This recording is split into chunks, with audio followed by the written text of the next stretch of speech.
Hi అండి, అందరికీ నమస్తే. Welcome back to our channel. ఈరోజు వీడియోలో రెగ్యులర్గా చేసుకునే గారెలు కాకుండా పెసరపప్పుతో క్రిస్పీగా అలాగే మరింత టేస్టీగా ఉండే పెసరగారెల రెసిపీ చూపించబోతున్నాను.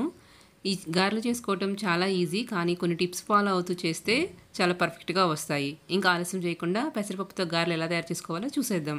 ముందుగా ఈ గారెలు తయారు చేసుకోవడం కోసం ఇలా పొట్టుతో ఉన్న పెసరపప్పుని ఒక కప్పు ఒక బౌల్లోకి తీసుకోవాలి.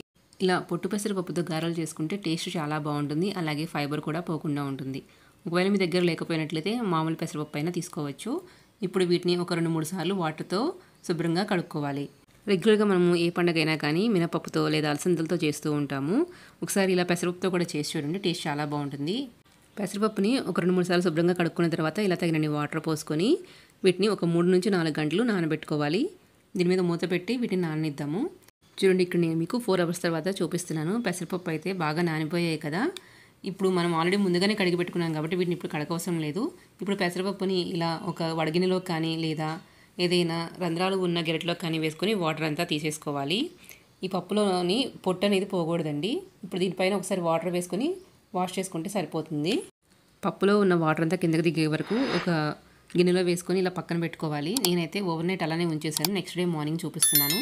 పప్పు ఇలా పొడిపొడిలాడుతూ ఉండాలండి, అస్సలు వాటర్ ఉండకూడదు. ఇప్పుడు ఒక మిక్సర్ జార్ తీసుకొని దానిలో మనం నానబెట్టుకునే పెసరపప్పు, అలాగే 1 ఇంచ్ అల్లం ముక్క, 4-5 పచ్చిమిర్చి వేసుకొని పప్పుని కోర్స్ గ్రైండ్ చేసుకోవాలి.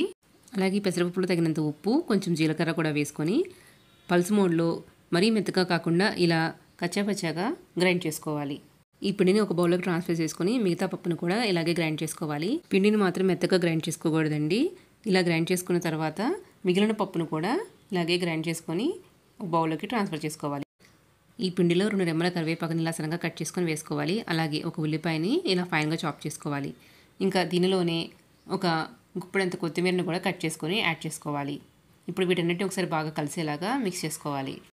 మీకు అలసంద వడలు లేదా మల్టీగ్రెయిన్ వడల రెసిపీ కావాలన్నా ఆల్రెడీ ఛానల్లో అప్లోడ్ చేశాను, లింక్ డిస్క్రిప్షన్లో ఇస్తాను, ఒకసారి చెక్ చేయండి. ఇలా కలుపుకున్న తర్వాత చేతికి కొంచెం వాటర్ అప్లై చేసుకొని మీరు పిండిని కావాల్సిన సైజులో ముద్దలాగా చేసుకొని ఇలా వడలాగా ప్రిపేర్ చేసుకోండి. మీకు పిండి కన్సిస్టెన్సీ లూజ్గా లేకుండా కరెక్ట్గా ఉంటే వడ షేప్ కరెక్ట్గానే వస్తుంది. ఒకవేళ మీకు పిండి మరీ పలచగా అయిందంటే ఏం చేయాలో తర్వాత చెప్తాను. ఫస్ట్ వీటిని ఫ్రై చేసుకోవడం కోసం స్టవ్ మీద కడాయి పెట్టుకొని డీప్ ఫ్రై కోసం ఆయిల్ను పోసుకోవాలి. ఆయిల్ మీడియం హీట్ అయిన తర్వాత మనం ప్రిపేర్ చేసుకున్న వడల్ని ఆయిల్లో వేసుకోవాలి. ఆయిల్కి సరిపడినన్ని వడలు వేసుకోవాలి. ఇప్పుడు వీటిని వెంటనే కదిలించకూడదు. ఒక 1 మినిట్ ఫ్రై అయిన తర్వాత రెండో వైపు కూడా టర్న్ చేసుకోవాలి. మంటని లో టు మీడియం ఫ్లేమ్లో అడ్జస్ట్ చేసుకుంటూ ఇలా క్రిస్పీగా అయ్యేంత వరకు ఫ్రై చేసుకోవాలి. ఇక్కడ నేను చేసుకున్న వడలు అయితే బాగానే వచ్చాయండి, కానీ కొంచెం విడిపోయినట్టుగా షేప్ కరెక్ట్గా రాలేదు. అందుకని నేను ఈ పిండిలో ఒక 2 టేబుల్ స్పూన్ల బియ్యం పిండిని యాడ్ చేసుకున్నాను. ఇప్పుడు కొంచెం గట్టిగా ఉంది కదా, కరెక్ట్గా వడ షేప్ బాగా వస్తుంది. మీకు కూడా గారెల పిండి కొంచెం పలచగా ఉంది కన్సిస్టెన్సీ అనిపిస్తే ఒక 2 టేబుల్ స్పూన్లు లేదా 3 టేబుల్ స్పూన్ల బియ్యం పిండిని కలుపుకోండి. ఇలా ఆయిల్ వేడైన తర్వాత ఆయిల్లో వేసుకొని ఫ్రై చేసుకోవాలి. వీటిని నిదానంగా ఫ్రై చేసుకోవాలండి, లేకపోతే లోపల కాలదు, పచ్చిగానే ఉంటుంది. వేసుకున్న వెంటనే కదపకుండా 1 నిమిషం ఫ్రై అయిన తర్వాత వీటిని రెండో వైపు కూడా టర్న్ చేసుకొని 2 వైపులా క్రిస్పీగా ఫ్రై చేసుకోవాలి. చూడండి, ఇలా క్రిస్పీగా ఫ్రై అయిన తర్వాత ఆయిల్లో బుడగలు కూడా తగ్గిపోతాయి.